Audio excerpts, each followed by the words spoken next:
Today at the National Press Club, the new New South Wales Premier, Dominic Perrottet. A former Treasurer and Deputy Leader of the Liberal Party, Mr Perrottet was appointed Premier in October. His address comes from the Fullerton Hotel in Sydney. Dominic Perrottet, today at the National Press Club.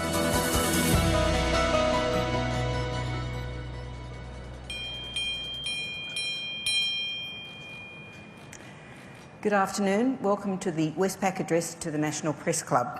Coming to you today from the Fullerton Hotel in Sydney. I'm the club's president, Laura Tingle. Our guest today is the Premier of New South Wales, Dominic Perrottet. The state premiers have had a much more conspicuous presence in our lives in the last 18 months. And we have all been reminded of the crucial and central role the states play in our country. A role sometimes overlooked in the camera bubble. The states remain crucial sources not just of service delivery, but also of political momentum and ideas. And I'm sure you will join me in welcoming the Premier to give his latest ones to us today. Thanks.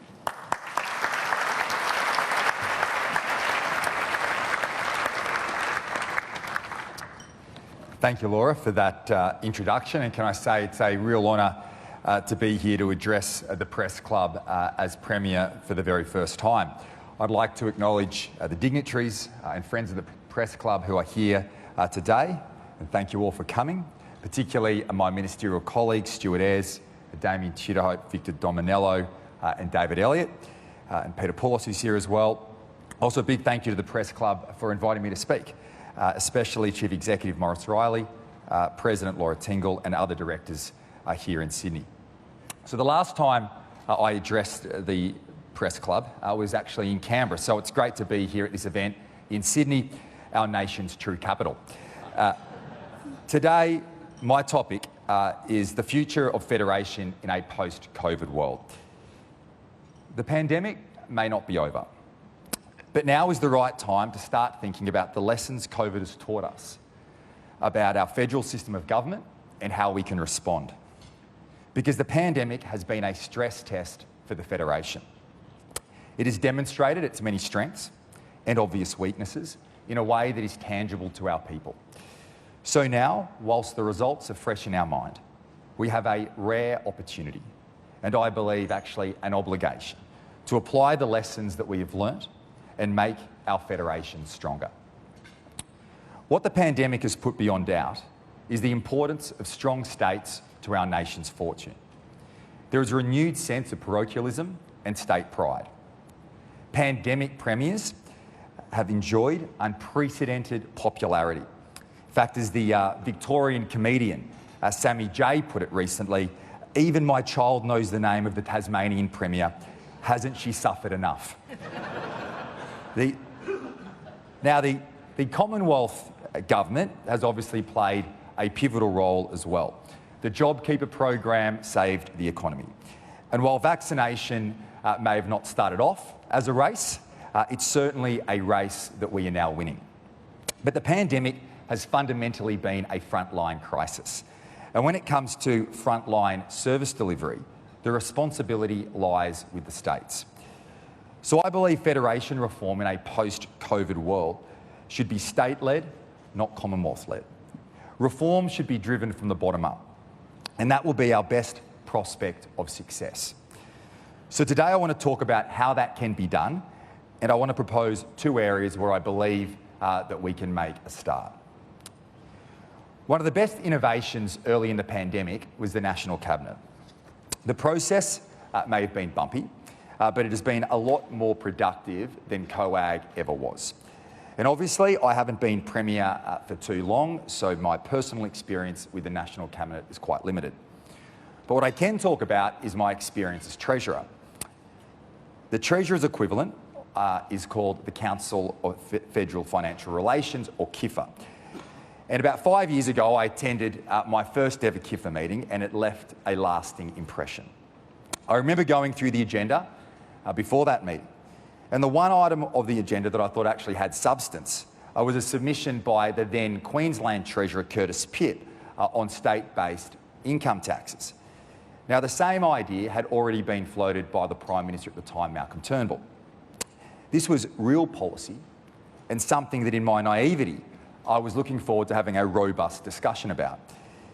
But it was the last item on the agenda, the only non-Commonwealth item, and it was pushed right down near the no man's land of general business.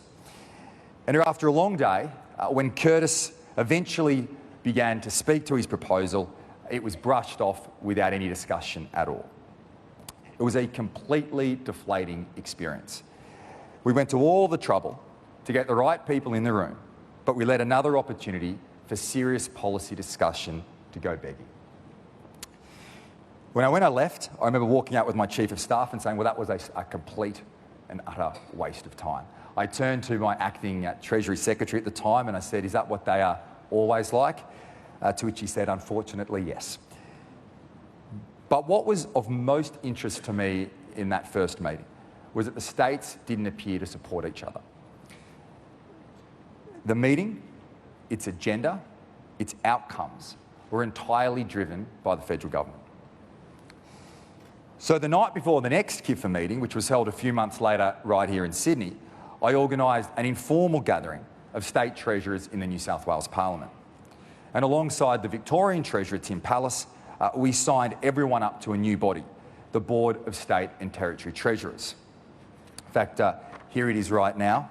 Pallas, Pitt, Wyatt, Koutsantonis, Gutwine, Manison and Barr. It's our own little declaration of independence. And we set this up. We set this up because we realised that the federal government could take a divide and conquer approach to these meetings for the simple reason that we weren't working together. And while we didn't always agree on everything, there were many, many areas where we had strong common interests. The point of the Board of Treasurers is to get states working together across political lines to develop good policies. Not just the treasurers, but the treasuries too. And I believe the board's role in improving the working relationship between the treasuries and their bureaucracies, between the treasurers and their bureaucracies, has turbocharged our capacity to deliver better public policy. The states have so much in common with one another, even despite the differences. So it makes a lot of sense to work together, to share information, to test ideas and collaborate, all while maintaining a dynamic competitive tension. I've often said on many issues when I was Treasurer that I had more in common with my Labor counterparts at a state level than I have with the Coalition Treasurer at a federal level. Now, we might sledge each other from time to time and now and then, but within the Board of Treasurers, politics doesn't really have a place. The focus is entirely on outcomes. And there have been some very important outcomes.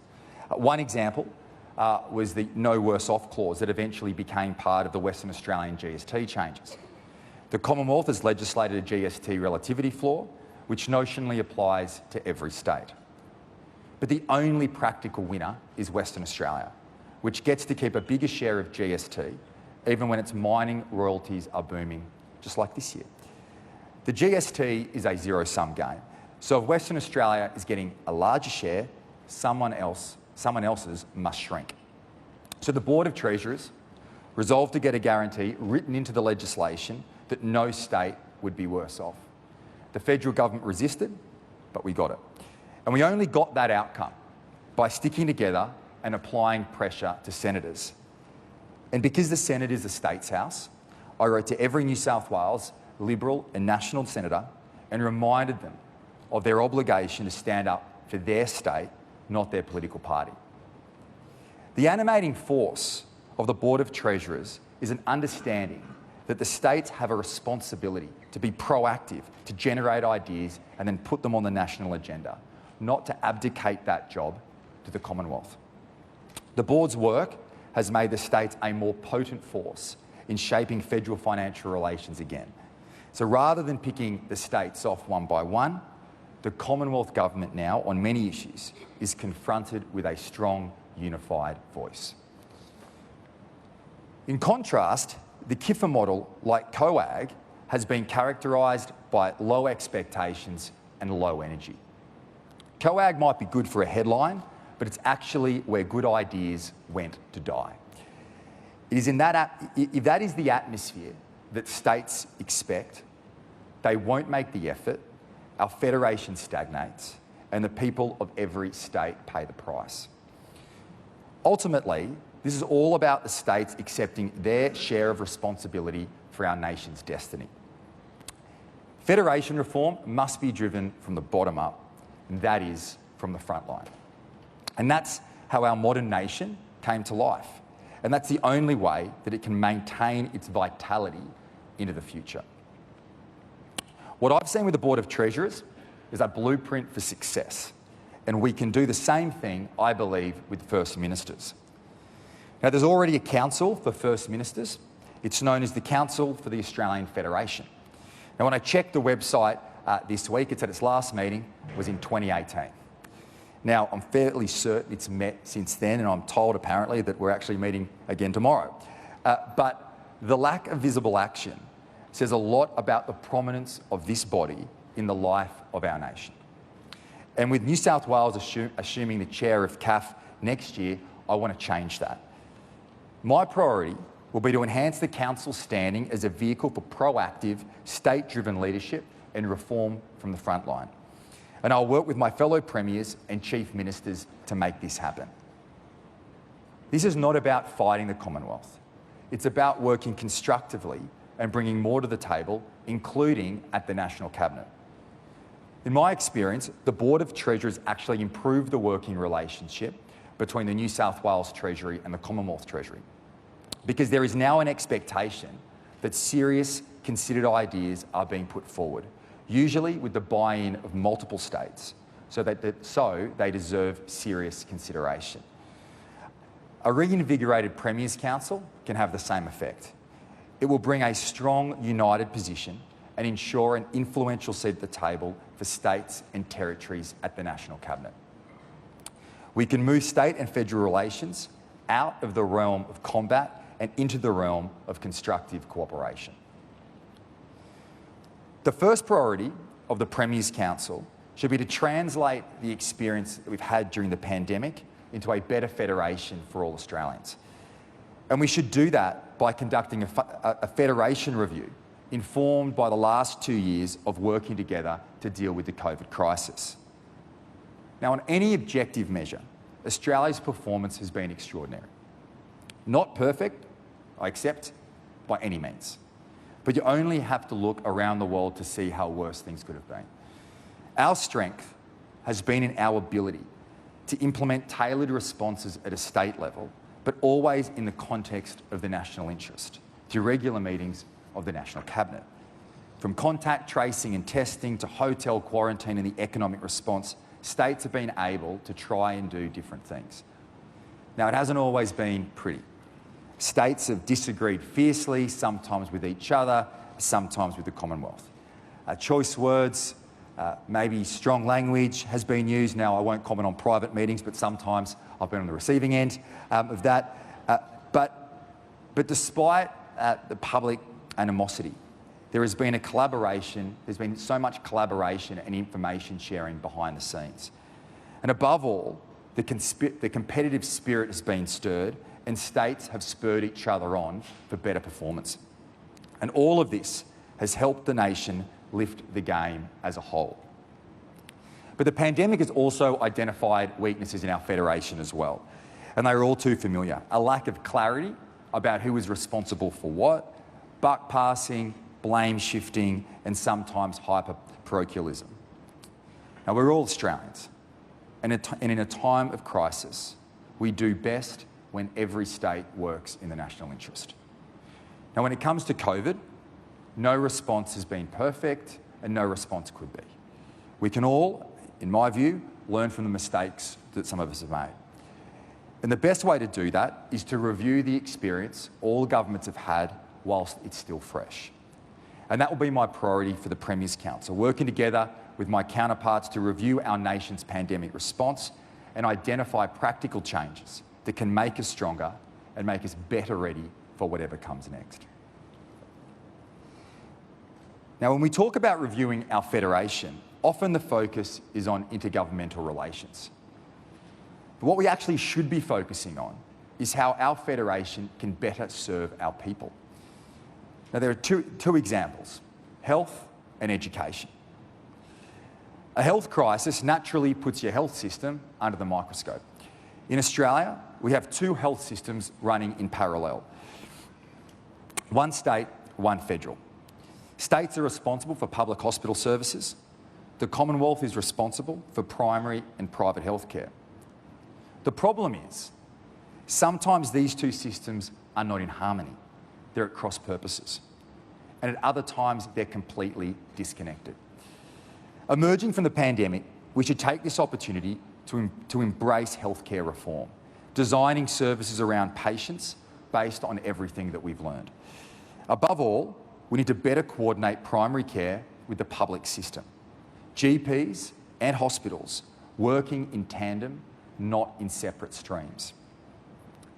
But it is difficult to even have this conversation when the responsibility for running these services is split in two. Arguments about dollars overshadow discussions about better care. The ongoing response to COVID is a clear case in point. For the past 2 years, state hospitals have been the focal point for testing, treatment, and so much more.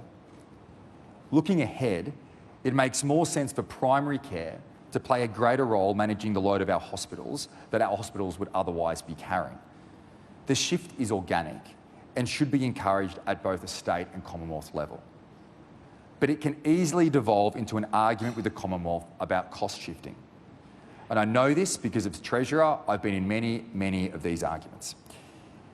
This principle applies to health services in general. As our population ages, the demands on our health system will rapidly rise.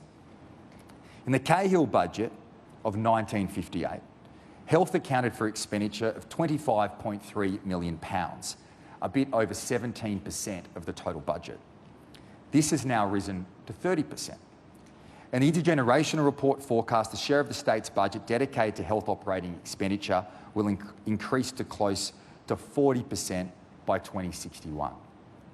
We must act urgently to make our healthcare future here in our state sustainable and world-class. But we can start with small steps. Extending GP operating hours could reduce pressure on emergency departments and make more appropriate care more accessible to people when they need it. Exploring opportunities in telehealth on a permanent basis could again take pressure off the system as an additional avenue for accessing care. These kind of changes are worthy of much discussion. But because the funding is convoluted, we just end up at a state level and a Commonwealth level arguing about dollars and cents. But that is clearly not where the debate should be. We should be laser focused on providing the best care and the right care for people when and where they need it. That is the only outcome that I want. But in a fractured system where governments are constantly passing the buck, the outcome is almost impossible to get. The people of Australia deserve a healthcare system that is unified and better integrated, because that is the only way that we can design the whole system around the patient. The second focus for reform should be education. Reforming education is about making the federation work for families. The way responsibility for education is currently apportioned between the states and the Commonwealth makes absolutely no sense at all. The Commonwealth funds childcare, the states regulate it. The states fund early childhood education in community and mobile preschools. But if it's in long day care, it's mostly funded by the Commonwealth. The states run schools, the Commonwealth funds before and after school care. But independent schools, skills and vocational training, well, they're a mishmash mix of both. This is a complete dog's breakfast, and no wonder no one can understand it. It's confusing for parents, it limits the levers that we can pull around affordability, and if you start it again, there is no way this is how you would fund or run education. And when it's structured in this way, reform belongs in a too hard basket, because it is. Education, as we know, will always evolve. Now, more than ever, today we understand the impact that a strong start can have on the rest of a person's life. A child who gets 2 years of early childhood education before they start school walks into kindergarten on average 8 months ahead of kids who do not get that learning. And there is a direct link between their educational ability when they first walk into the classroom and their academic prospects and earning capacity later in life. But our system has evolved in a way that works against the objective we are actually trying to deliver, and it ensures reform is almost impossible to achieve. Worst of all, it hampers our ability to set our kids up for success and does not meet modern families where they are. Like every Premier before me, I want our kids to have the access to the best education in the world. But I refuse to believe that the solution is simply to just pump in more money while continuing to do things the way they've always been done. We have to design education around students and families. Work and family life is changing, and the pandemic has accelerated that change. Our education system should make it easier for families to juggle whilst also getting the best outcomes for our children. There should be more flexibility, more options, more choice. And the best way to approach that kind of education reform is to do it from end to end. At least from early childhood education up to the end of high school, where the evidence tells us will have the biggest impact. Now, I can tell you, it's hard enough to drive reform within your own state bureaucracy, but it's impossible to drive meaningful reform when there's another layer of government bureaucracy involved as well. So let's dare to think differently. I want to work with the Commonwealth Government for New South Wales to take on full responsibility for childcare and early childhood education. Now, this would come at a significant cost to our budget. So we would need to work on ways which we could address that and mitigate the cost. For example, the Commonwealth Government could assume full responsibility for something like the NDIS, which continues to face challenges under the shared state-federal administration. It's another service where confused design and funding hampers better outcomes. The point here is to allocate services to government in a way that actually makes sense. Having responsibility for education end-to-end makes sense, so let's do it. To make these changes workable, they need to be properly funded. And the guiding principle should be that governments responsible for the delivery of services should have access to the funding and the freedom to decide how that is spent. To put it another way, if Australia's states are to be laboratories of democracy and drive reform from the front line, we need more funding autonomy. Conditional funding often treats every state as the same, ignoring the different needs of diverse populations across our great country. Block funding, or untied funding, gives the states the freedom they need to develop the right policy settings for their people. For example, other states might not have any interest at all in taking on childcare. But if New South Wales did, we should also get the funding and the flexibility to do it on our own terms, because that's what we need to deliver better outcomes. Having said that, there are constructive ways for the Commonwealth to support good policy outcomes at a state level without adopting a one-size-fits-all approach. Incentive payments are a great example. Hawke and Keating understood this with the national competition reforms of the 1990s, which proves, I guess, that COAG wasn't always a talk fest.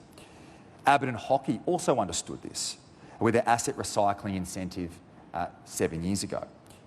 Today, there are many opportunities for productive reform that the states could be incentivised to pursue. The education reform I've proposed today has been heralded by both state and Commonwealth productivity commissions as being hugely beneficial. In New South Wales, our property tax proposal to swap stamp duty with a broad-based property tax is another example.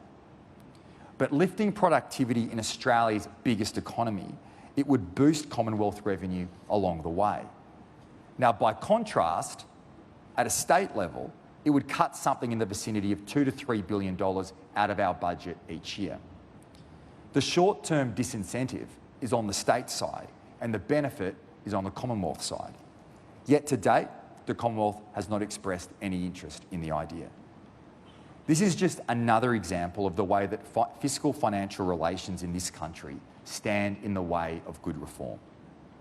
Fixing this problem is long overdue, but we must have the will to look past politics. Politics is what gets you the Western Australian GST deal, where both sides of federal politics continue to openly support it. This is disappointing, to say the least.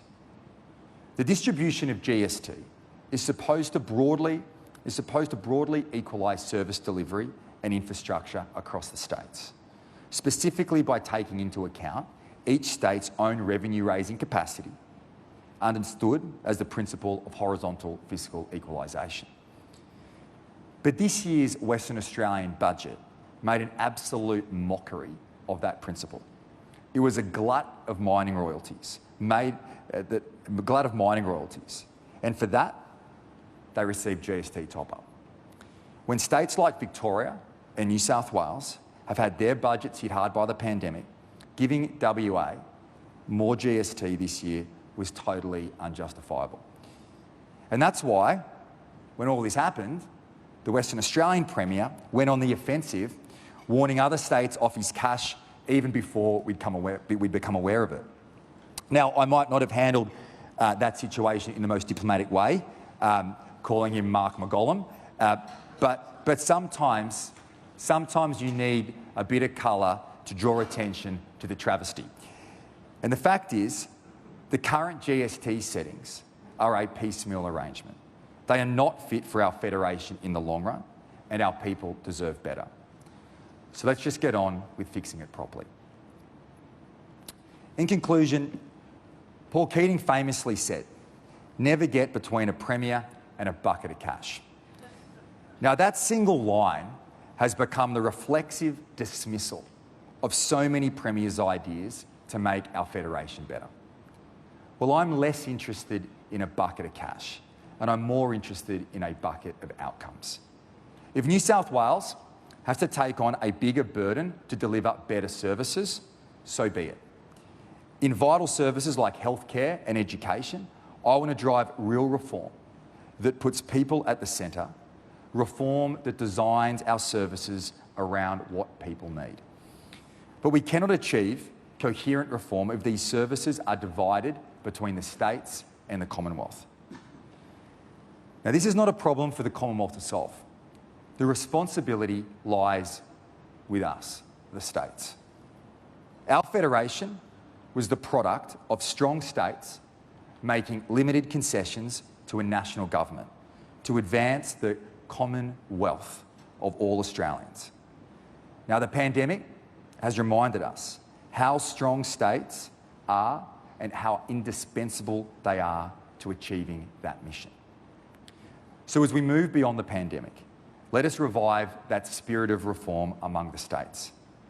Let's build a stronger federation for the next generation, and let's build it from the front line. Thanks very much.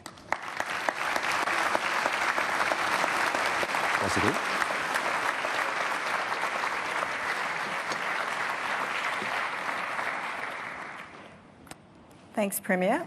It's nice to hear people with ideas. It's getting quite unusual in politics these days.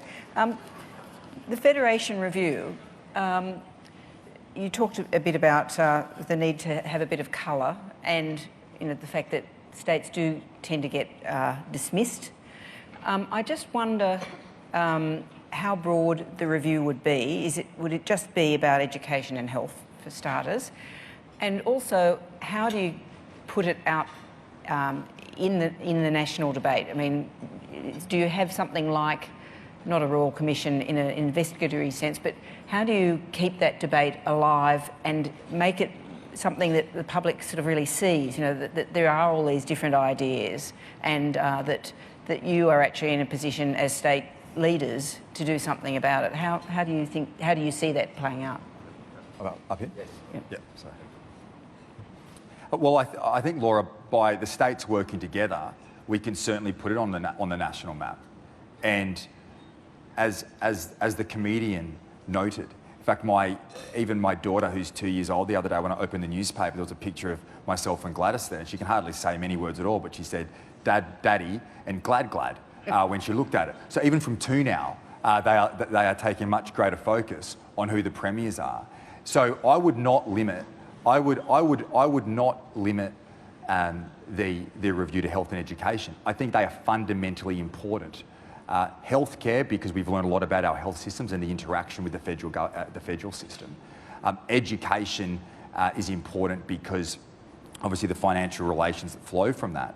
But there's a whole range of things that we have done as states ourselves, so excluding the Commonwealth, in terms of the sharing of information, the sharing of different ideas, that has benefited our state's response. Now, the public hasn't, to your question, the public hasn't seen that. And it's generally the colourful comments that get the headlines, but the constructive way that we've worked together in the sharing of information on our entire response, I think, has really helped all the states respond well to the pandemic. So I would not be limiting it to that. We did a review when we just recently in relation to the Board of State Treasurers prior to my appointment as Premier. And that was incredibly constructive in having not just the Treasurers providing their input in terms of their learned experience during this period of time, but also the public service as well. So my view is the Premiers, by the very nature of this pandemic, and the states have come to the fore. There is much greater public engagement in the work of the states. I think it's become very clear that the majority and the main response throughout the pandemic has been state-led, whilst coordinated to the National Cabinet approach. And that provides a real opportunity, I think, for the states through this review and through a reinvigorated CAF to drive that agenda to National Cabinet. And that's exactly what we're going to do. And I'll work with the Premiers to achieve that. Just like with the old KIFA, where we just put up our occasional submission, which would be dismissed out of hand, we will now go to the National Cabinet with our agenda, a unified policy approach to drive better outcomes to reform. And that's not to be combative. That's not to be combative at all. That is to drive outcomes for the betterment of our states. But it would be something where you would say, well, this is what actually happened during the pandemic. This is what the states do. Yep. And this is how we think it's got to change, because a lot of people wouldn't still know what happened. And the key learnings that come from that, Laura. So we've all learned limitations in respect of our health systems. We've learned about the relationships whether it's come to vaccine rollouts or testing, the role that the public health system, the public hospitals can play, but how they sit aside GPs and the fact they don't work in collaboration. They work in many ways against each other. The federal government's incentivised people not to see their GPs, to go straight into the public health system. That puts greater pressure on emergency departments. So working together in a constructive way on this, I think will benefit the people of our state. Now, I'll also take the point that talking about federal financial relations doesn't necessarily get great public cut through, but and I accept that, and that's why you've got to try to add some colour from time to time. But ultimately, whether the public buy into it, what's most important is that the Premiers and ministers and leaders of this country buy into it, because that will drive better outcomes for our state. Next question is from Alexandra Smith. Thanks, Laura. Alexandra Smith, State Political Editor at the Sydney Morning Herald.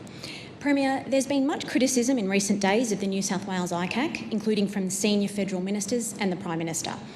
Do you agree with federal MP Jason Falinski, who this week said that most people in New South Wales have discounted the ICAC? Have you lost faith? And as Premier, do you intend to overhaul it? No, I don't agree with his assessment, and I think it's incredibly important that we have strong integrity agencies in our state.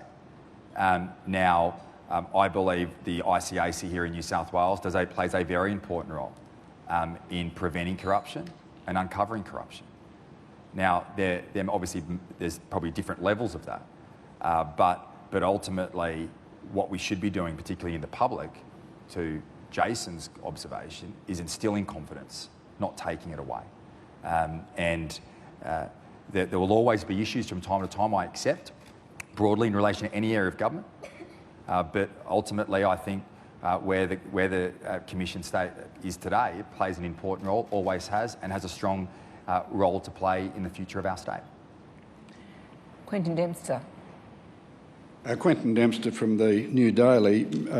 Thanks for your address, Mr Premier, and good luck with federation reform. I think the pandemic has demonstrated the great value to this country of the states. And particularly with your idea about untied funding for the states. Mr Premier, on November, just following up that last question, on November 26th, the Law Council of Australia in a statement admonished the Prime Minister after he called the New South Wales Independent Commission Against Corruption a kangaroo court, among other derogatory remarks. Respect for legal institutions underpins the administration of justice in Australia, the Council said. The Prime Minister has continued to smear ICAC ever since, ignoring its work to investigate and expose corruption within the Labor Party in this state. Will you take this opportunity to tell the Prime Minister to cease and desist with this campaign? Isn't ICAC one of your party's greatest governance and integrity achievements? And sorry, Laura, for a double header. And do you acknowledge that if former Premier Gladys Berejiklian is endorsed as Liberal candidate in the federal seat of Warringah, she will be signing up to a federal Barnaby Joyce LNP climate change policy and, in effect, repudiating your New South Wales government's more enlightened and targeted decarbonisation strategies? Thank you, Quentin. Great to have you here. So the first question, I continue on from my answer to Alex's question, and that is, I think it is important that as leaders, when we do speak about integrity agencies, we instill public confidence, not take that away. People will always have different opinions in relation to outcomes or ways that hearings are conducted, and that's completely fair. But when you opine on those matters, you need to do so in a way that instills confidence and doesn't take it away. Now, in relation to former Premier, I mean, my view on Gladys Berejiklian is that she was a great Premier for New South Wales. I had the opportunity to work incredibly closely with her for the last 5 years as Treasurer, and particularly over the last 18 months. She's an incredibly resilient person, and she's dedicated her life to public service, and I'm sure she'll be a success in whatever career she wishes to pursue moving forward. In relation to the aspect of the question on climate change, well, the federal government's made some changes recently, and they are welcome. New South Wales, in my view, has led the way in respect of our climate change policies, led by our Environment Minister, Matt Keane, over many years here in our state. We came out first in terms of being in a position of hitting zero by 2050 and halving our emissions from 2005 levels by 2030. We've been very strong about that, and we haven't just said it, we've backed it up with strong policy, and I think that's what the public expect. Also, that's where the future lies, and governments shouldn't simply be fast followers of the private sector.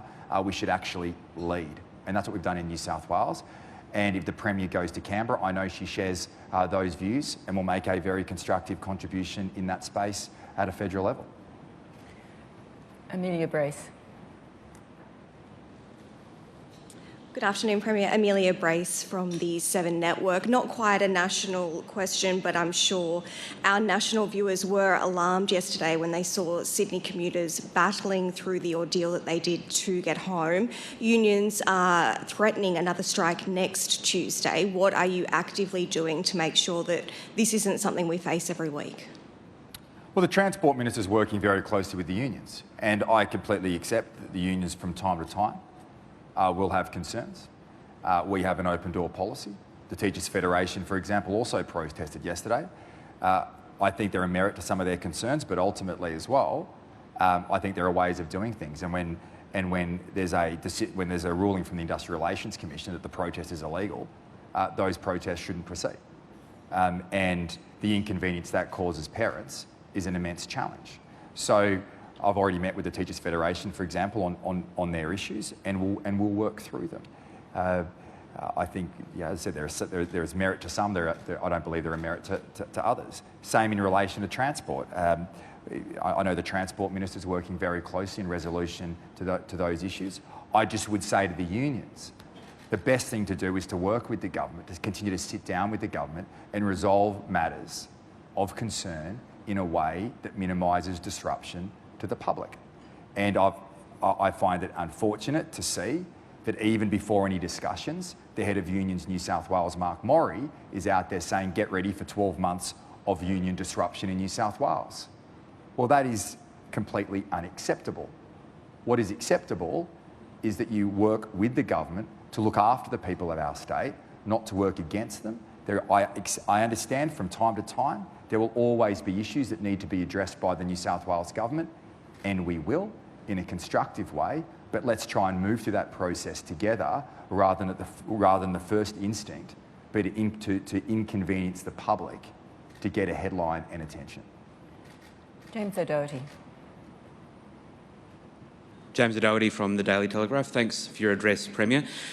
Last time you addressed the National Press Club, you were releasing your report on federal and state relations, and you spoke about replacing stamp duty with an annual land tax. You've referenced it again today, saying that the Commonwealth hasn't shown any interest in that proposal. You've indicated that you are still looking at it, but you haven't given any commitment. Will you take a reform of stamp duty to the next election in New South Wales as a policy of your government? And with apologies to Laura, your reform of the Federation, do you want to see that include perhaps the states having more of a say on international relations? And do you see any concerns with the way that Scott Morrison has been standing up to China on certain issues? Okay, so in relation to the first question, I don't believe that's a matter that needs to be taken to an election. The states shouldn't have to wait for an election cycle. Governments shouldn't have to wait to an election cycle to do what is right. If the reform is in state and national interest and the people's interest, then we should pursue it. Otherwise, absolutely nothing would get done. We are elected to govern, to make decisions and drive better outcomes for the people of our state. Now, in relation to that reform, it's a challenging and difficult reform. We've worked through it. We've just, prior to Delta hitting, as part of this year's budget, as the former Treasurer, we released a progress paper which identified some of the concerns, but also some of the areas that needed to be worked through. And I know I've already met with our current Treasurer to identify how we can rectify some of those issues. Ultimately, probably the main sticking point, which I referenced in that speech, is still the cost.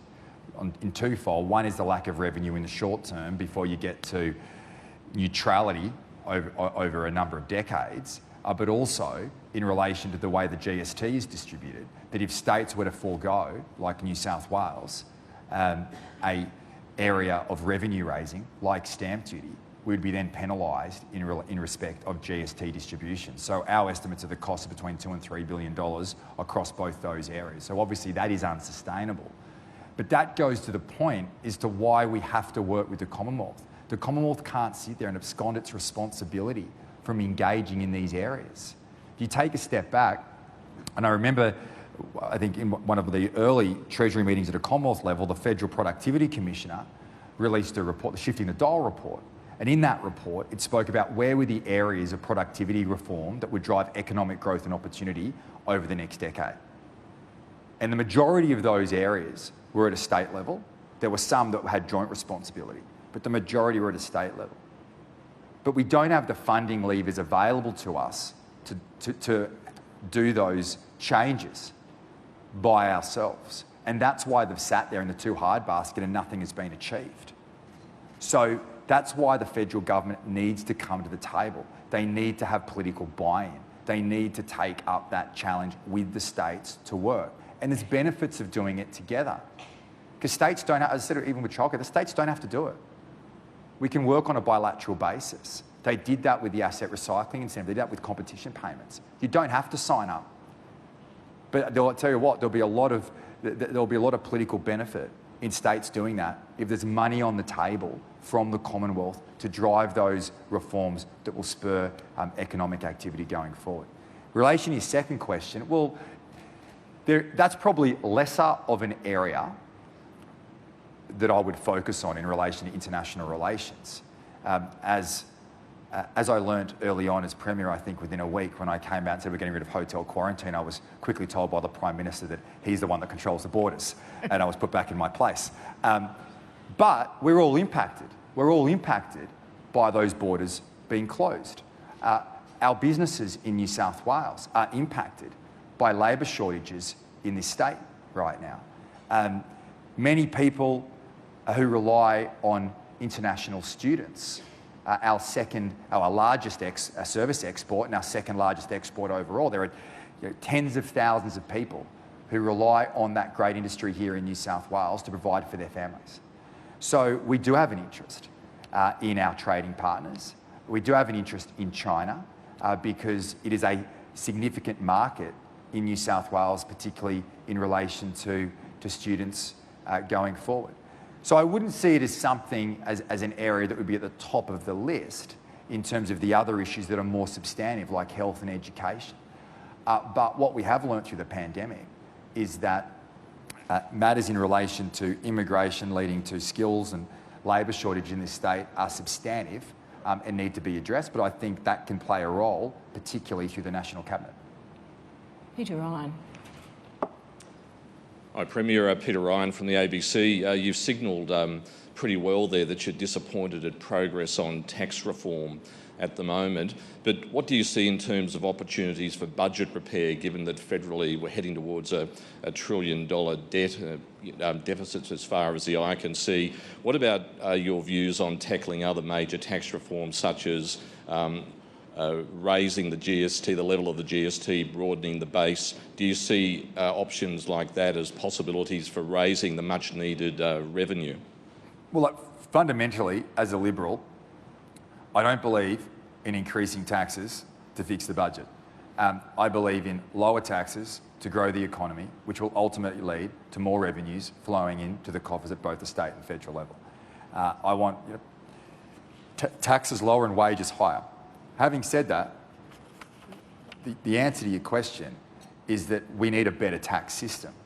And if we want to actually improve the better way, the lazy way for governments to act to solve budget repair is to simply ratchet up taxes at a time when working families across our state and the country can't afford it.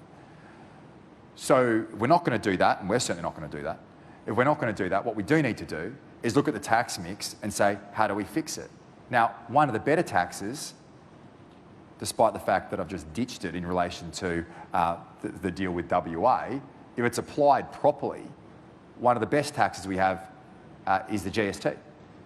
I do believe it should be broadened, it could be raised, but only in circumstances if that lowered the tax burden overall and we reduced more inefficient taxes that were stifling economic growth, and the majority of those taxes are at a state level. So I think post-pandemic, as we move through this period of time, there is a very important role through the National Cabinet, through the Council, or through the CAF body, that we would work together to look at ways in which we can eliminate the inefficient taxes like stamp duties, payroll taxes, and replace them with a better tax system that spurs on economic and productivity growth across the country. That's the best way of dealing with it, but that takes political risk and political courage. And unfortunately, particularly at a federal level, we end up in a system that by the time we've actually had an election, we're already running for the next one. And that doesn't lead to the opportunity, I believe, to get some of these discussions and debates underway. But it's time to put the politics aside, and it's time to actually, when we've come out of a crisis, and say what's in the best interest of the states and the territories in getting people into work, driving economic and productivity opportunities across our country. And the biggest impediment are taxes, inefficient taxes, and the states can't move alone, and the Commonwealth Government needs to come to the table.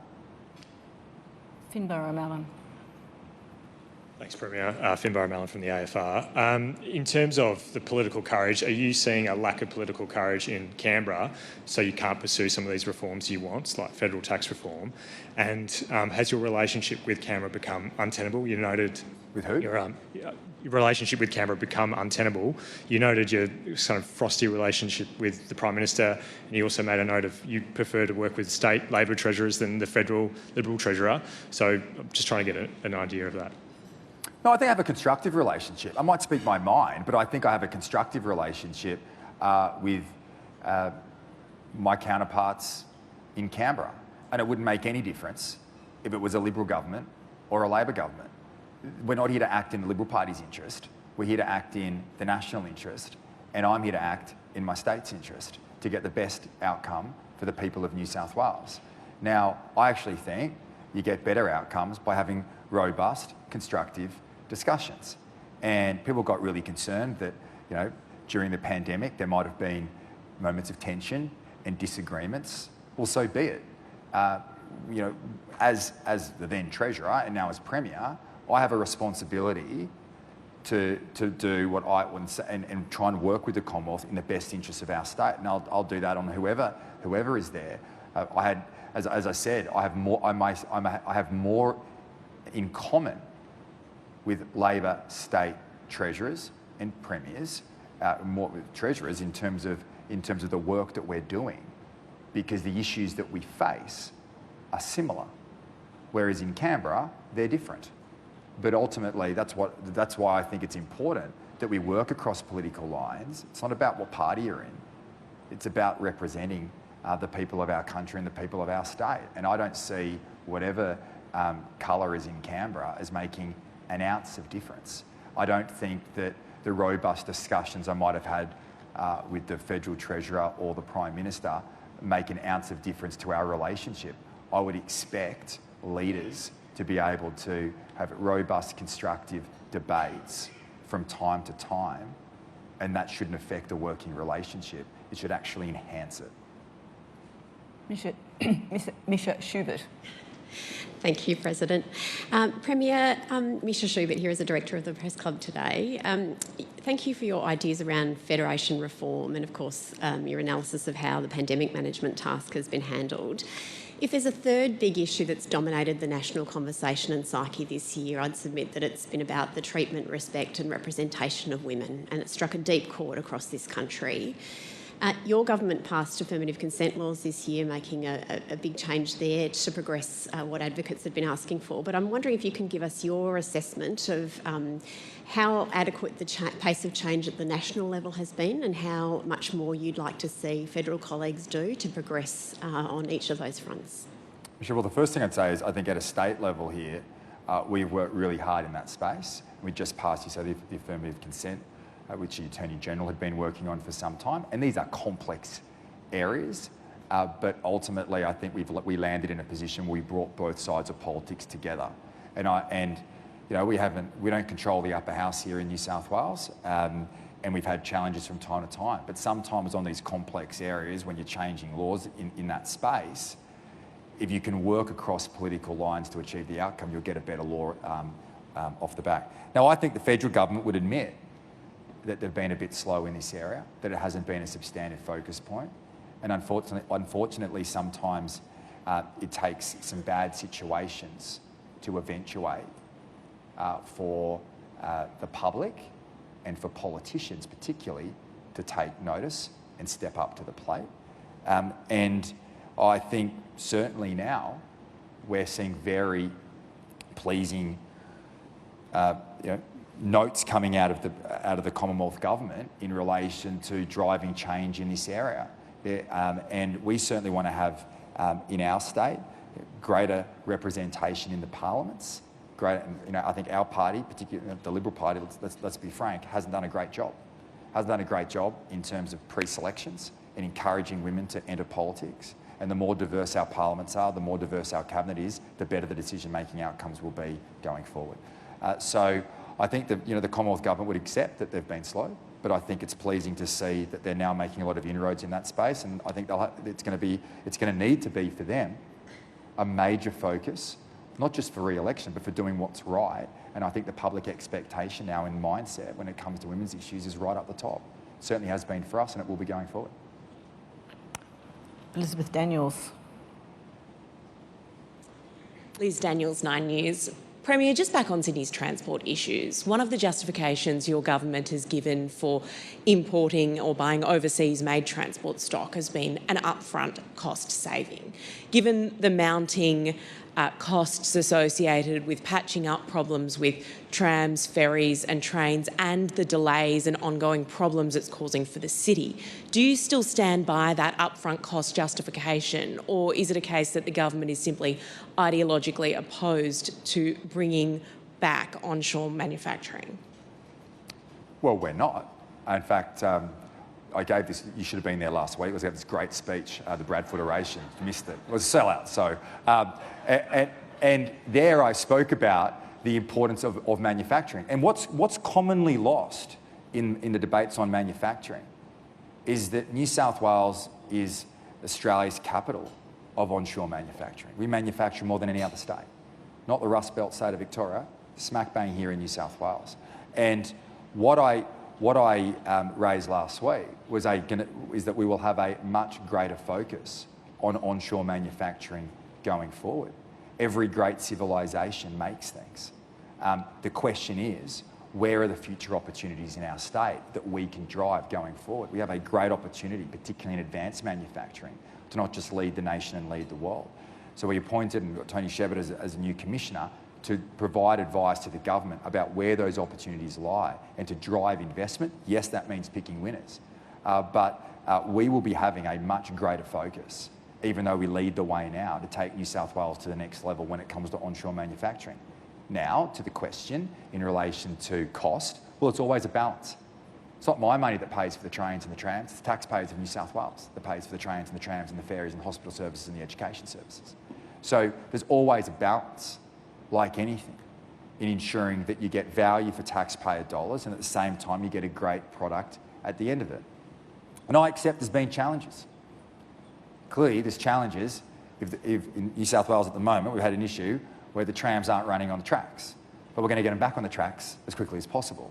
There will always be challenges in public transport when you are building $108 billion of infrastructure over the next 4 years. No state is building like New South Wales is building. In Victoria, they call it the big build down there with $55 billion. So what we're doing in New South Wales, I mean, if you walk down Martin Place on the way here, look at all the train lines going in. Look at the metros coming alive for your very eyes, the boring machines going across the harbour.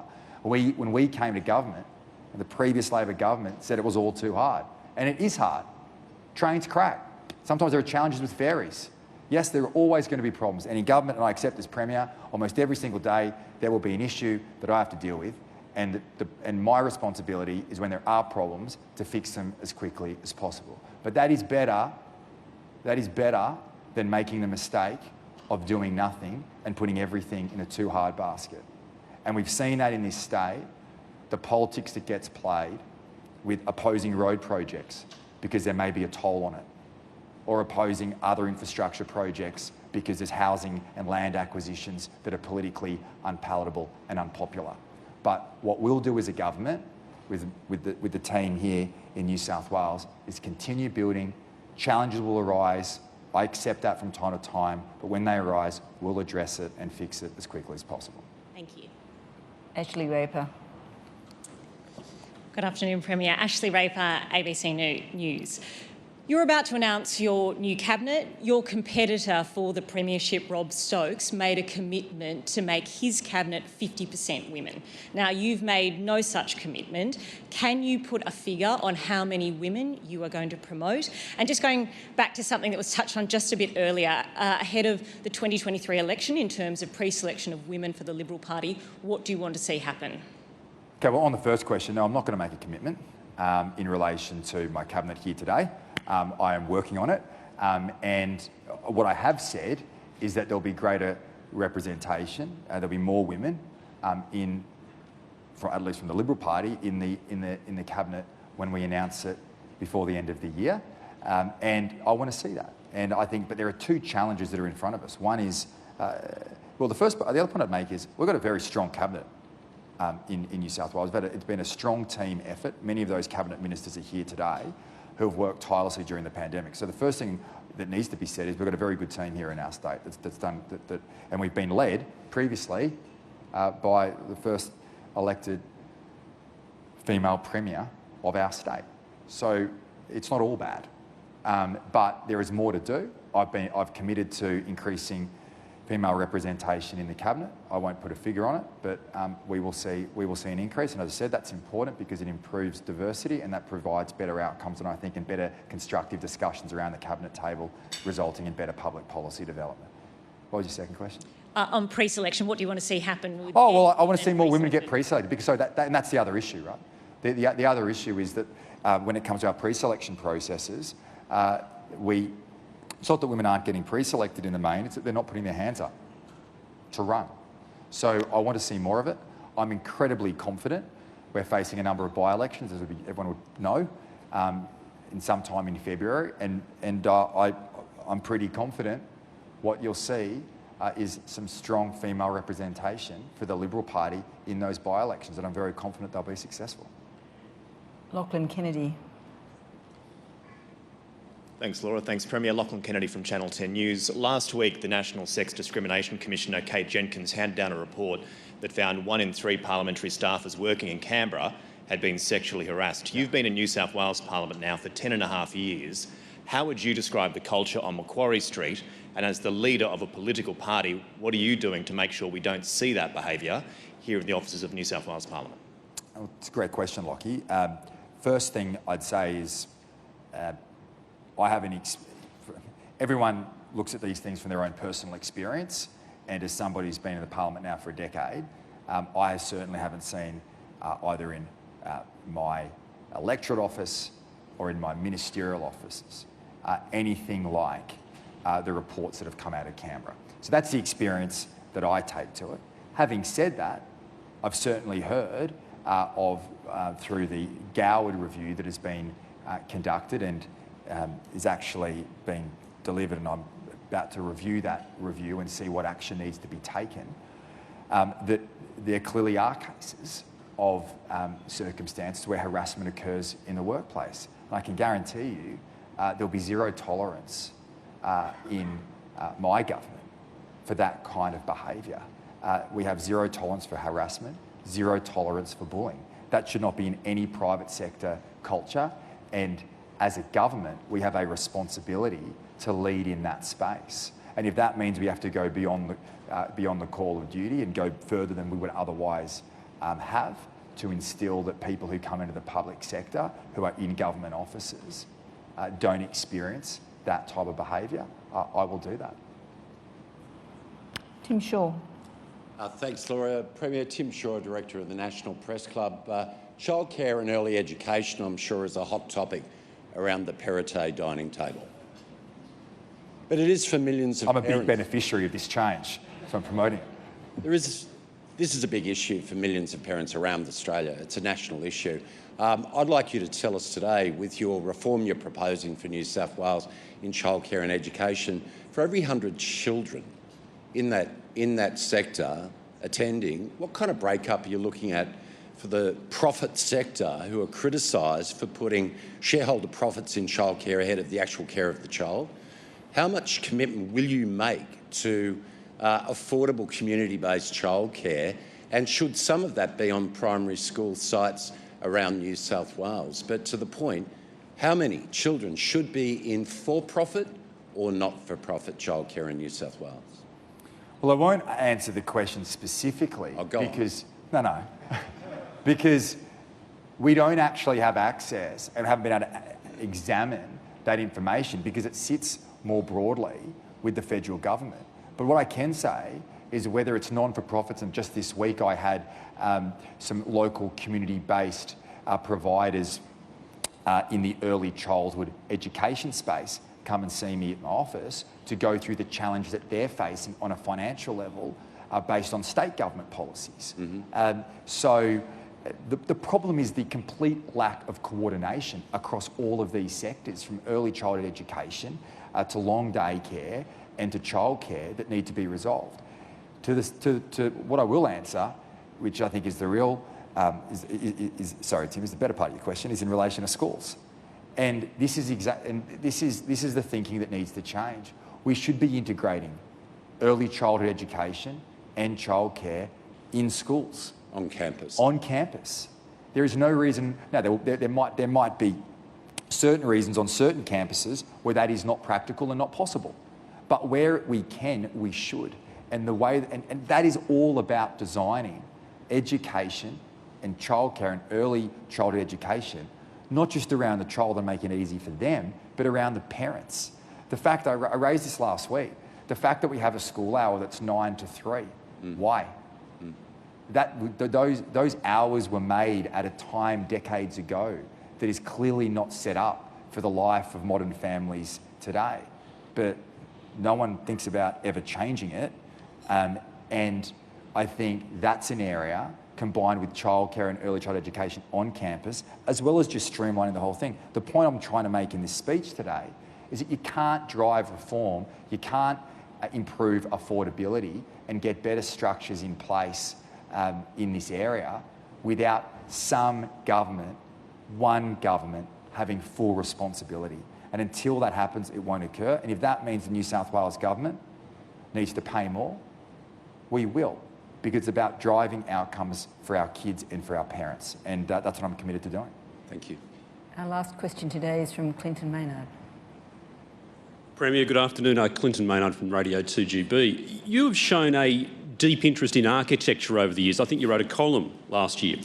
But you were very critical of the White Bay Power Station in Sydney and just last week the Carl Expressway.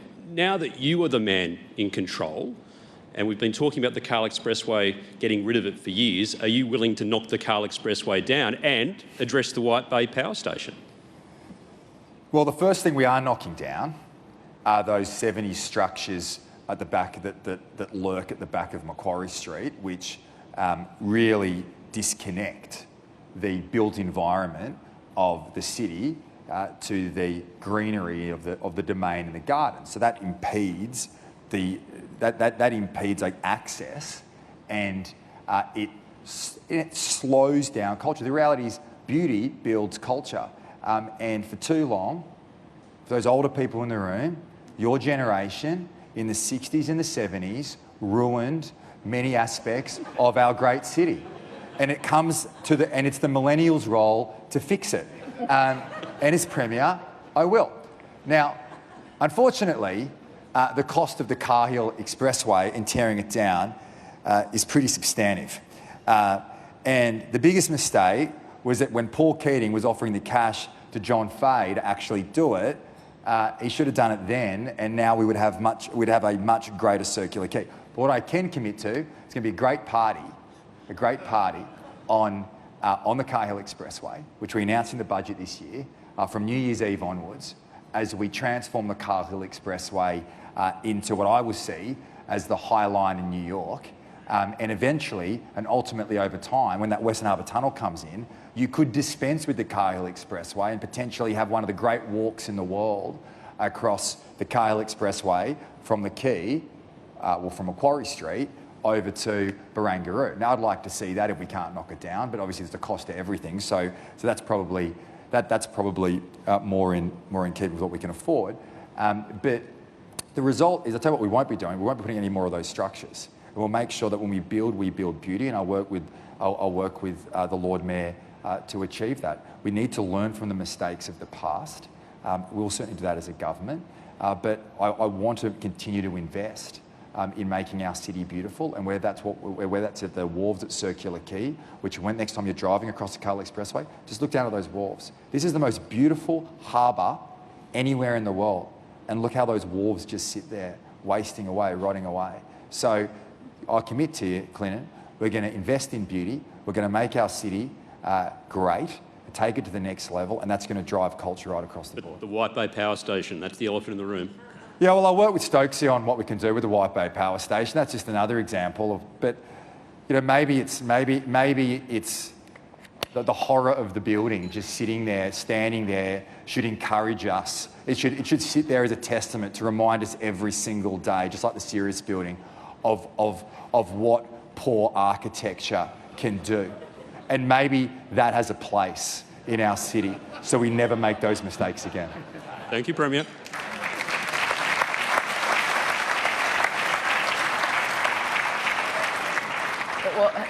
Well, we're out of question time, I'm afraid. Oh, yeah. Okay. Premier, thank you. Sarah Naven, Prime 7 News. During the pandemic, the epidemic of ice has continued, particularly in regional New South Wales. In January 2020, the government was presented with more than 100 recommendations to improve the issue, or address the issue, I should say. Now we're 2 years on, and today the Commissioner of the inquiry, Dan Howard, said it's disgraceful and embarrassing that the government has not yet responded. Why has the government failed to prioritise drug reform, and what is the New South Wales government's plan to address meaningful change in this space? Well, I don't think his criticism was fair. This is a very complicated area where reform is needed, and he has put an extensive review together, and I can assure you that my senior ministers, in the Health Minister, the Attorney General and the Police Minister, who's here today, have been working very closely on addressing that review. And I think what you will see is a response to that review very shortly. It's an important one.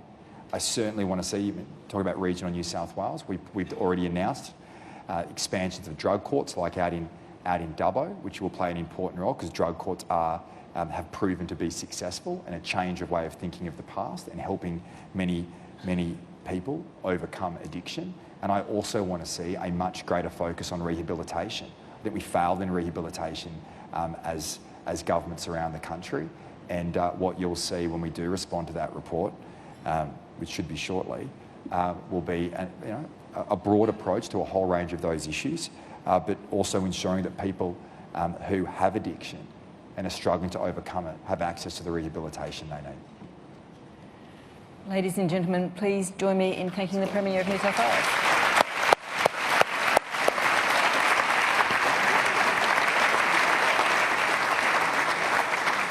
I've got to give you some booty. Membership of the National Press Club. So excellent, mate. Thanks very much. That's great.